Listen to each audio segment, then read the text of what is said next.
राजधानी रायपुर में अमृत जल योजना बड़े जोर शोर से चल रहा है और उसकी पाइपलाइन गली मोहल्लों में इसका जाल फैलता नजर आ रहा है। बता दें कि नल के कनेक्शन नालियों के अंदर से जा रहा है। अगर वह भविष्य में लीकेज होता है तो इसमें बीमारी फैलने खतरा बढ़ सकता है। इस विषय में हमारी टीम अपर आयुक्त जल सुनील कुमार चंद्रवंशी से इस विषय पर चर्चा की गई है कि गुरुकुल कॉम्प्लेक्स के सामने नालियों का निर्माण हो रहा था। इसमें कुछ त्रुटि पाए जाने पर उनसे बात कर उन्हें अवगत कराया कि इससे आगे परेशानी हो सकती है। अपर आयुक्त श्री चंद्रवंशी ने कहा कि शहर की बसावट व्यवस्थित नहीं है तथा कई मोहल्ले काफ़ी पुराने स्टाइल में बसे हैं, जिसमें काफ़ी पतली पतली गली है। जहां तक पेयजल की व्यवस्था कराने हेतु जनप्रतिनिधियों तथा नगर निगम द्वारा कई बार पाइपलाइन बिछाई जा चुकी है। पश्चात कई पाइप पुरानी होने के कारण खराब होने पर बदलने की बजाय नया कनेक्शन डाल दिया जाता था, जिसके चलते जालनुमा पाइप का जाल सा बिछ गया है। हालांकि नगर निगम द्वारा समय समय इसमें सुधार किया जा रहा है। वर्तमान में चल रही जल जीवन अमृत मिशन योजना के अंतर्गत पुरानी पाइपलाइन को हटाकर नई पाइपलाइन डालने पर विशेष रूप से गौर किया जा रहा है।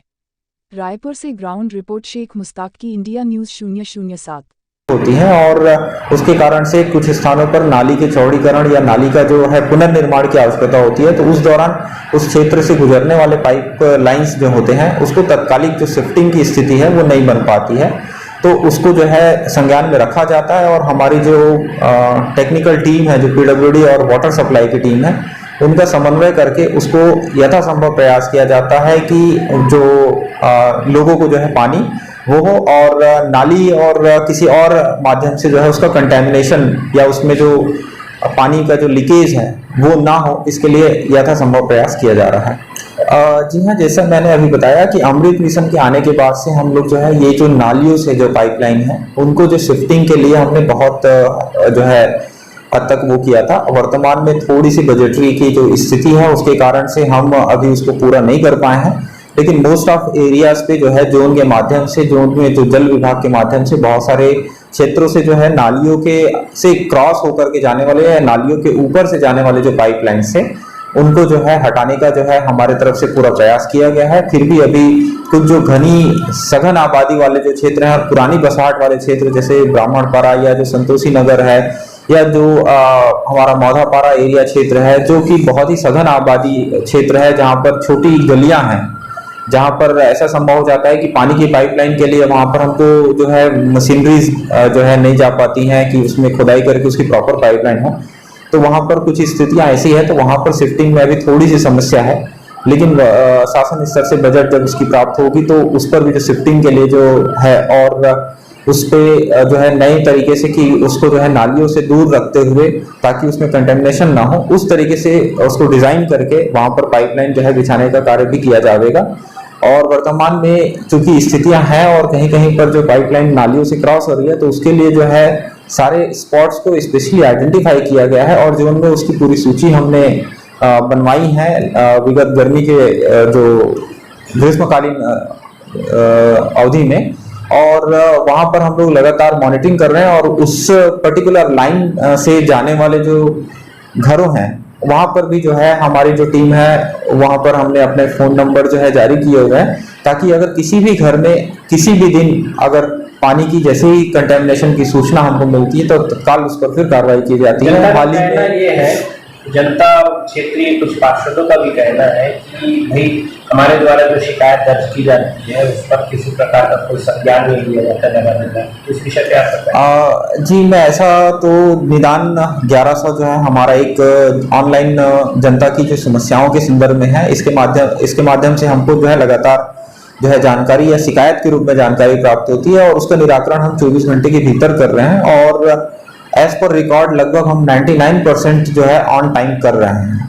और जहां तक है इसके संदर्भ में शिकायत जैसे मीडिया के माध्यम से भी प्राप्त होती है, जनप्रतिनिधियों के माध्यम से भी प्राप्त होती है, तो उसका भी यथासंभव निराकरण जो है 24 घंटे के भीतर किया जाता है। जैसे मैं आपको अवगत कराना चाहूंगा, जैसे हाल ही में कल की बात है कि राजेंद्र नगर में 4 से घरों में पानी खराब आने की सूचना हमको मिली, तो वहां पर हमारी टीम तत्काल वहां पर पहुंच करके उस पाइपलाइन के लीकेज को सर्च किया और सर्च करने के साथ साथ वहां पर उसका जो है ठीक करने का जो कार्रवाई है वो भी किया गया है। तो एज मच एज पॉसिबल जो है हमारे टीम द्वारा जो है समय रहते जो है संधारण का कार्य भी किया जा रहा है। अमृत मिशन के तहत जो पाइपलाइन का जो काम है, रिपेयरिंग का है या नया निर्माण का कार्य है, ये कब तक के पूर्ण हो जाएगा आपके दिशा निर्देश? जी हाँ, इसके लिए हम लोगों ने टारगेट लिया हुआ है कि जो अमृत मिशन के जो पूरे पाइपलाइन और रेस्टोरेशन का काम हम दिसंबर तक खत्म कर लेंगे। ऑलमोस्ट हमारा जो है 203 किलोमीटर लगभग हमारा जो इसका पाइपलाइन बिछाने का था, उसमें से मैक्सिमम काम हो गए हैं। कुछ एरिया जो NH के हैं, PWD के हैं, वहाँ पर NOCs और जो विभिन्न प्रकार की फॉर्मेलिटीज होती हैं, जो रोड कंसर्निंग जो डिपार्टमेंट है, रोड डिपार्टमेंट्स, उनके समन्वय किया जा रहा है। और लगभग 30 किलोमीटर का जो पैच है वही बस अभी वर्तमान में पाइपलाइन बिछाने के लिए शेष रह गया है। शेष कार्य पूर्ण कर लिए गए हैं और लगभग 12 किलोमीटर का जो रेस्टोरेशन अभी है, जो हम लोग अभी कार्य जहाँ पर प्रगतिरत है वहाँ पर है, तो रोज लगभग 1.5 से 2 किलोमीटर का काम हम कर पा रहे हैं। और उम्मीद है कि NOCs और ये फॉर्मेलिटीज क्लियर होते हुए, जैसे एक एग्जांपल के तौर पर बताना चाहूँगा कि जैसे टाटी बन चुकी, वहाँ पर बड़ा फ्लाईओवर बन रहा है, लगभग 2-3 किलोमीटर की पाइपलाइन हमको उस एरिया में अलग अलग दिशाओं में वहाँ से निकलनी है। और चूंकि कंस्ट्रक्शन है तो वहाँ पर थोड़ा सा कार्य वहाँ पर प्रभावित हो रहा है। उसी प्रकार जैसे हमारा मैग्नेटो के सामने जो जोरा पाइपलाइन है, वहाँ पर एक पाइपलाइन जो है पचपड़ी नाका तक एक पैरेलल जो है NH के थ्रू आनी है, जिसके लिए हमने हाल ही में बैठक लिया था और सहमति बनी है। तो कुछ इंक्रोचमेंट है, कुछ NH का है, तो NH की परमिशंस हैं। कुछ परमिशंस के लिए NH को उनके अपने सुपीरियर अथॉरिटी से भी परमिशन लेने होते हैं। तो उन सब जो है कारणों को रेक्टिफाई किया गया है और वहां पर भी काम अब चालू कर लिया गया है। तो उम्मीद करते हैं कि दिसंबर तक हम लोग इस पूरे काम को, जो पाइपलाइन वाले पार्ट को जो है पूरा कर लेंगे। एक अंतिम सवाल है, जो नागरिकों के द्वारा जो शिकायत कई बार कॉल सेंटर में आपके किया जाता है, उस पर कोई कार्रवाई नहीं होती है। अगर आपके पास डायरेक्ट कोई नागरिक आकर के या कोई पार्षद आकर के आपकी शिकायत याचिका दायर करता है, कितने दिनों के भीतर उस पर कार्रवाई होगी? देखिए, ये कोई भी कार्रवाई जो है, उस कार्रवाई या वो जो कार्य जो शिकायत के रूप में हमारे पास लाया जाता है, उसकी प्रकृति पर डिपेंड करता है। यथासंभव हमारा प्रयास रहता है कि जो स्वच्छता से संबंधित है, जो पेयजल से संबंधित शिकायतें हैं, उनको हम 24 घंटे के भीतर निराकरण करने का पूरा प्रयास करते हैं। इसी प्रकार जैसे कोई शिकायत इस तरह की होती है कि किसी क्षेत्र में नाली नहीं बन पाया है या पानी वहां पर जो है नाली के अभाव में है, तो वहां पर बजटरी प्रोविजंस को भी ध्यान में रखते हुए तो उस आधार पर भी कार्रवाई जो है होती है। तो इसलिए कोई समय सीमा में बांध करके ये बता पाना कि कोई भी आवेदन का हम निराकरण कितने समय में कर पाएंगे, लेकिन ये हम आश्वस्त करते हैं कि जो मूलभूत सुविधाओं से संबंधित जो आवश्यकता होती है, जैसे सफाई, बिजली, पानी, इसको हम 24 घंटे के भीतर जो है निराकरण कर रहे हैं। और निदान से भी प्राप्त हो रही शिकायतों में आप इसका अगर एक एनालिसिस आप लोग को अवलोकन करेंगे तो आपको ये चीजें जो है बहुत अच्छे से क्लियर हो जाएंगी कि सर, ये जो ठेकेदार जो अमृत योजना के अंतर्गत जो नल लग रहा है, तो घर से जो पाइप, जो फाइबर पाइप कितने मीटर की है? ये जो है एक स्टैंडर्ड शायद 4 मीटर का है। घर से किसी ने 6 मीटर बताया है। हाँ, तो मिनिमम क्या है, ठेकेदार छोटा कहीं बड़ा कहीं छोटा मोटा लगा रहे हैं? नहीं, ये लगभग 4 से 6 मीटर जो है वो है और इसके डिस्टेंस पर ही है। तो विवाद हुआ है वहाँ पे जब नल बिछ रहा था, तो पुलिस ने सरकारी हिसाब से 6 मीटर का जो है आप घर तक पाइप दे सकते हैं। जी, तो उसने बोला नहीं, हम 2 मीटर की मीटर ही देंगे। नहीं, ऐसा नहीं है। अगर कहीं पर ऐसा है तो उस पर्टिकुलर क्षेत्र में अगर कोई बात है तो कृपया आप हमारे संज्ञान में लाइए, हम उसको तत्काल ठीक करेंगे। ये बड़ा ज्वलंत प्रश्न है और वो प्रश्न ये है कि ठेकेदारों की गलती से जिस वो पे लाइन पाइपलाइन खींचनी चाहिए, वो गलती से दूसरे जगह खोद देता है, खुदाई का जो पैसा, तो उस हिसाब से जो गलत जगह में खुदा हुआ उसको फिर वो आइडेंटिफाई करता है कि भाई गलत जगह ये खुद गया है, तो मुझे इस रो पे खोदना है। तो उसका जो बजट बनता है उसका हरजाना किसको भरना पड़ेगा? शासन भरेगी कि ठेकेदार?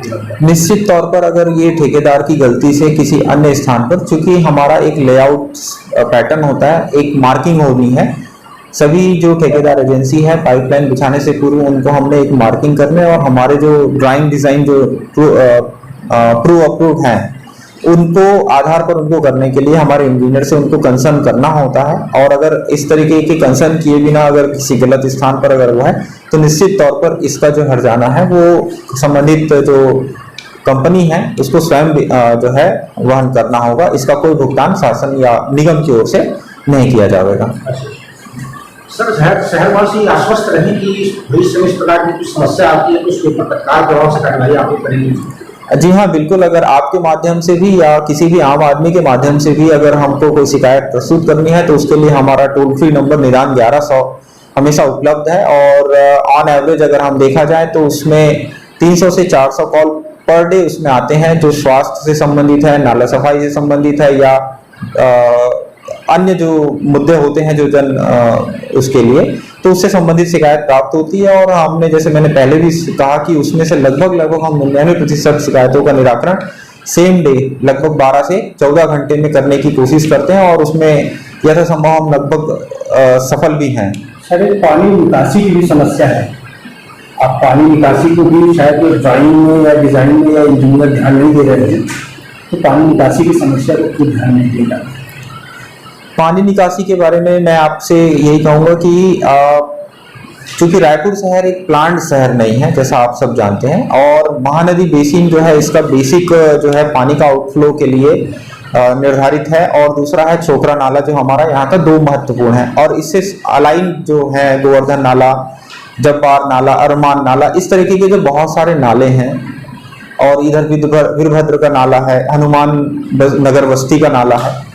और आप देखेंगे कि शहर जो है व्यवस्थित शहर नहीं है, ये बहुत पुरानी जो है एक बसाहट थी जो धीरे धीरे अर्बनाइजेशन के स्थिति में आकर के अब मेट्रो की स्थिति में जा रहा है। तो चूंकि प्लांट शहर नहीं है और जो बसाहटें हैं वो समय समय पर अलग अलग तरीके से हुई हैं, तो ये निश्चित तौर पर जहाँ कहीं अनप्लांट शहर होता है वहाँ पर ये समस्याएं थोड़ी बहुत होती हैं। बट हम विगत अगर हम वर्षों की बात करें तो निगम के माध्यम से हमने बहुत हद तक इस समस्या को सॉल्व करने का प्रयास किया है। और मैं आपको अवगत कराना चाहूँगा कि जैसे गत वर्ष राजा तालाब, जल विहार कॉलोनी, इस तरह के क्षेत्रों में काफ़ी ज़्यादा मात्रा में पानी भर गया था, परंतु इस वर्ष अपेक्षाकृत ऐसी कोई समस्या नहीं आई है। जहां पर भी जल भराव हुआ लगभग कुछ घंटों के भीतर वो पानी हम निकासी करने में सफल हुए हैं। इवन अगर हम वीरभद्र नगर की बात करें या फिर प्रोफेसर कॉलोनी जो कि लगभग डुबान क्षेत्र के रूप में रहता है और वहां पर अक्सर पानी भरता है, और आप लोगों ने भी इस चीज को महसूस करेंगे कि इस बार जो है वहां 4-6 घंटे से ज्यादा पानी वहां पर जो है नहीं हो पाया, जबकि कई बार स्थिति ऐसी होती थी कि वहां पर हमको अलग से खाने के पैकेट बांटने की स्थिति नौबत होती। तो निश्चित तौर पर जो है निगम अपनी सेवाओं को अपग्रेड कर रहा है और बेहतर करने का प्रयास कर रहा है। सुनील कुमार चंद्रवंशी, अपर आयुक्त नगर निगम रायपुर।